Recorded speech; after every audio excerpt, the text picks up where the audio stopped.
Okay, it's getting kind of late. It's about 3:30 on January 28th. Just finished doing, gosh, maybe about 10 rubbings or something like that. First ones I've ever done. There's an art to that. Like, note to self, study up on rubbings before you go try to do them. Really helps if you have two people to do those with. We got some excellent rubbing. Sorry I didn't get any footage of that. We'll get some pictures of them later. But wrapped them all up. Like I said, there's probably 10 or 12 of those things. This is a really beautiful area, and I don't know why I'm drawn to it like I am. One thing I noticed while I was here is that most of the significant landmarks, including some people's homes, are located on the roads where there are oak trees. And it was kind of like symbolism back then. It was an easy way to find what you were looking for. Case in point, we have 2 oak trees to the entrance of this cemetery, and I guarantee you it's no accident, and they were probably planted here by someone else. All the other ones were. I'll show you those right now. There's the cemetery right there. There's the church and my truck.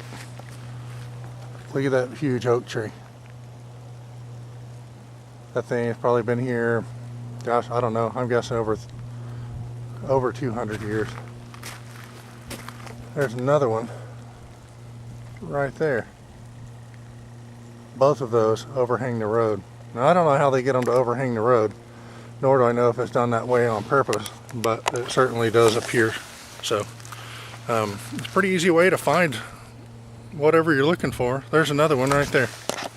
Let me turn around and show you here. Right there in the middle, top to bottom. Right there.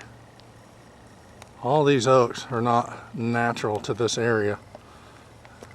And isn't it odd how there's one on that end of the cemetery, 2 on this end of the cemetery.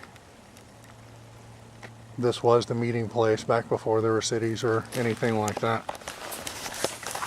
And to me, that's what really makes all this worthwhile, is learning more about history and why somebody came here in the first place. Like I said, this is New Caney Creek community. Most of the communities were designed around, the churches or a meeting place, a central meeting place of some kind. There are other communities around here as well. This is not the only one. That's the only one that's right nearby. If you go over east of here, that's Round Oak, the community there. Of course, that was kind of a larger city at the time.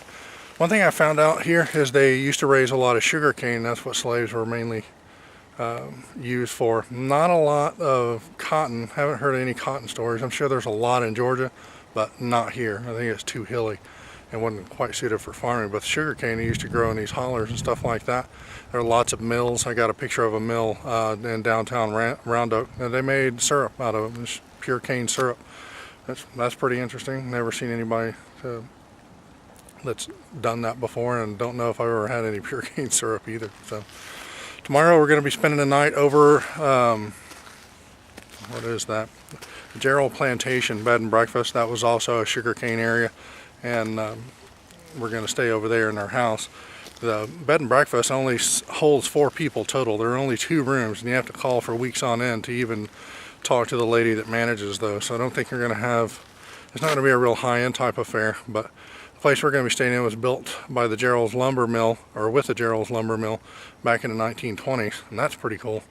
All of it's hand-hewn logs and sawn, with the lumber mill and fitted together by hand.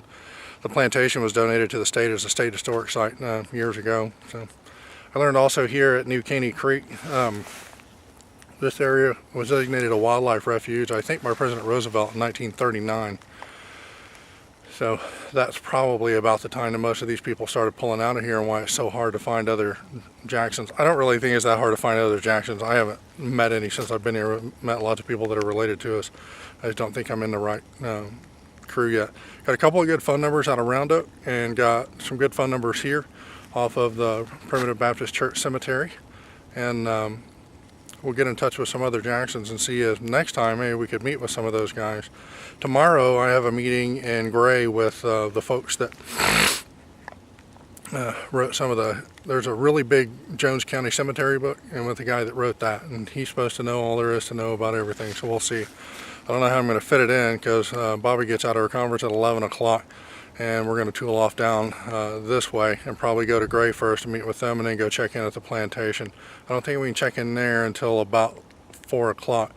I told her we'd also tour the plantation too, so I don't know. We'll have to see how that goes. Both of those are pretty important things to do while we're here. Just about to wrap up our trip for this time. I had 3 good days here in Roundup.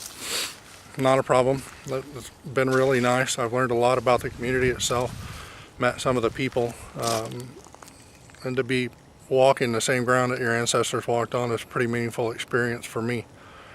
It's kind of something I always wanted to do, and this and the cemetery we have over in Bremond really kind of set me off in a good way, and I'd like to do a lot more of this. Next, I guess we need to figure out what to do about repairing some of these headstones. We have some in Bremond too, and kind of get on a regular program for taking care of these 2 cemeteries. We'll meet all the other people we need to meet along the way.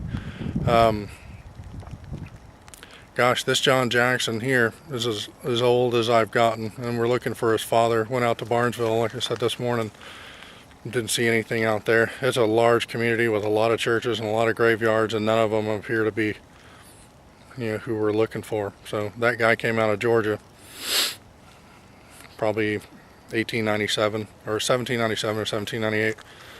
He's going to be tough to track, but I do know that he's from Culpeper County. So got to be lots of Jacksons there, and the older we go back, the less chance there is of a mistake, because there are fewer and fewer Jacksons as you go back, and more as you come forward. So that'll be the next one on the books. I'll be proud to get him found and try to locate some documents from maybe whenever we came over here. So we think we came over from London, but not quite sure yet. So I'm going to give you one more panoramic view from this end, and we're going to call it good for this trip. Been fun doing this, and hopefully I get to do some more tomorrow. South end of Caney Creek Road, there's a cemetery. North end of Caney Creek Road there, or going north, and the Caney Creek or New Hope Primitive Baptist Church. That's it for this time, guys.